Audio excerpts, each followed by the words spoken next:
کہ آقا علیہ الصلوۃ والسلام نے ارشاد فرمایا کہ 5 چیزوں سے پہلے تم 5 چیزوں کی حفاظت کرو، 5 چیزوں سے پہلے 5 چیزوں کی حفاظت کرو۔ اغتنم خمسن قبل خمسن، کہ 5 چیزوں کے چلے جانے سے پہلے ان چیزوں کا غم کرو۔ کون کون سی چیزیں؟ شبابہ کا قبل حرم کا، کہ اپنے بڑھاپے سے پہلے اپنی جوانی کی قدر کرو۔ وصحت کا قبل سقم کا، مرض آنے سے پہلے اللہ نے تمہیں جو تندرستی عطا کی ہے اس تندرستی کی قدر کرو۔ وغنا کا قبل فقر کا، اور اللہ نے اگر تمہیں خوشحالی دی ہے تو بدحالی کے آنے سے پہلے اس خوشحالی کی قدر کرو۔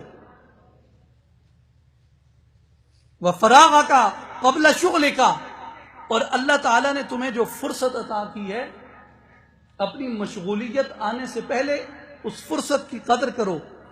حیات کا قبل موت کا، اور اپنی موت آنے سے پہلے اپنی زندگی کی قدر کرو۔ بڑھاپے سے قبل اپنی جوانی کی قدر کرو، مرض سے قبل اپنی تندرستی کی قدر کرو، اور تنگ دستی سے قبل اپنی فراوانی کی قدر کرو، اور موت سے قبل اپنی زندگی کی قدر کرو۔